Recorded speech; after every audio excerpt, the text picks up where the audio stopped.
In this lesson, we're going to be discussing InDesign's Workspace and how you can best customize it to meet your needs. If you're familiar with other applications in Creative Suite, such as Photoshop and Illustrator, InDesign's Workspace is very similar. It has docked panels to the right-hand side of the document window. There's a control panel that goes across the entire top of the window. This is a contextual panel.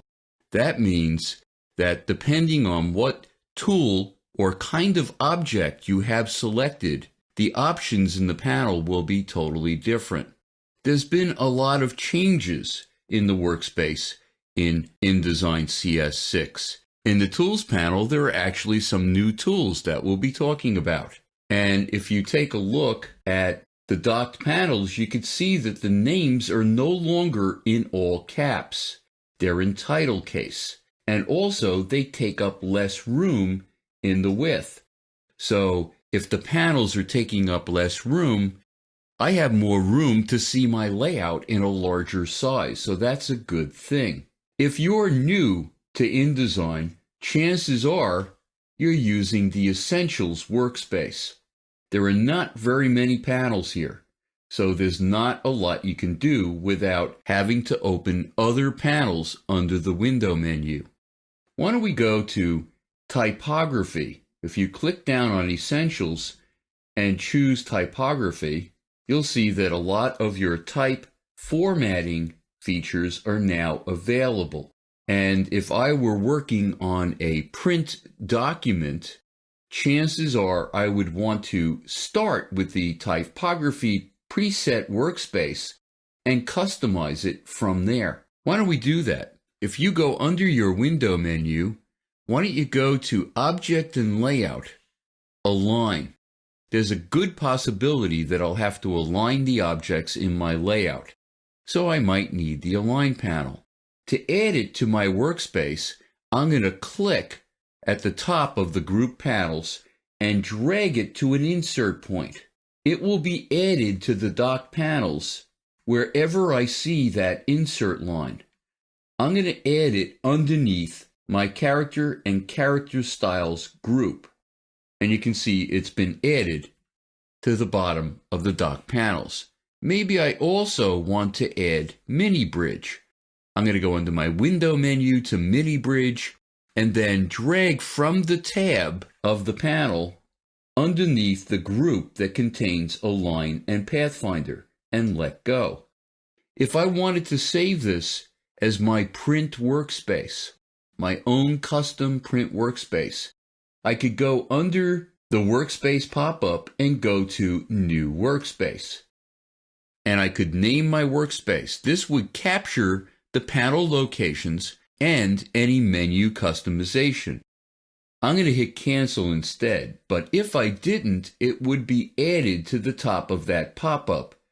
What if I wanted to get back to my original workspace? How would I do that? Well, if I click where it says Typography and just go to Reset Typography, it's going to get rid of those other panels that I added and go right back to that original workspace. If I'm working and I wanted to get all of my panels out of the way temporarily, because maybe they're covering part of my layout, or I wanted to look at my layout in a larger size, all I have to do is hit my Tab key, and my panels will go away temporarily. If I go to the right side of my document window, I can open a panel, and as soon as I'm done with that panel, and move away from that right side of the window, the panels will close. And I could also do that with the left side of my document window. My Tools panel will open so I could change tools. But let me reopen my panels. I'm going to hit my Tab key. Now, is there a way that I can look at my docked panels with just the icon? That would save even more room. Now, I don't suggest that you do this if you're not familiar with these icons. So you may want to use InDesign for a while before you do this. If I go over the left side of my docked panels, I get these double arrows. And if I click and drag, I can go all the way down to an icon view. Kind of cool. And if I wanted to open it back up, I could just click and drag outward. But what if I wanted to open all of my panels? One of the things that's quite common in InDesign and other Creative Suite applications is drag and drop. Maybe I need to drag from one panel to another panel. What I can do is on a Mac, hit Command Option tab, and on a PC, I would press Control Alt tab. Hitting that command will open or close all of the panels. Now, if you're working on a Mac, chances are, even though I'm on a Mac, my window looks different than yours. That's because I'm using something called Application Frame. Application Frame is always on a PC. I turned it on for a couple of reasons. One, I can't see my desktop. When working on a video, you're probably not going to want to see what's on my desktop. But there's another advantage. Let me click and drag from the right side of my document window, and you can see I can make the entire window smaller. I can also do this from the bottom. You can see I'm getting these double arrows, or I can do it from a corner. You can see I'm getting these diagonal arrows, and all I would need to do is click and drag inward to change the size of the document window. Another advantage is this gray area that's covering my desktop. If I double click on that, it's going to go to open a file. You'll be able to do that as long as there are no documents open at the time. Why don't we open a couple of documents? If you'd like to follow along, just double click on the gray background. I'm going to select just a couple of layouts. I just clicked and dragged down the two layouts that I wanted to open. And now I'm just going to hit the Open button. You can see that it's opening these two layouts in a tabbed format. I can go from one layout to the other just by simply clicking on the tab. But what if I didn't like the order of the tabs in the way they opened? I could just drag it going across, and it's going to change the order. The same thing is true in my tabbed panels. When I open a panel group, I have tabs going across.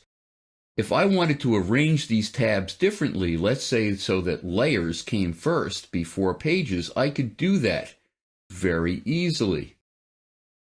But what if I wanted to look at my two documents at once?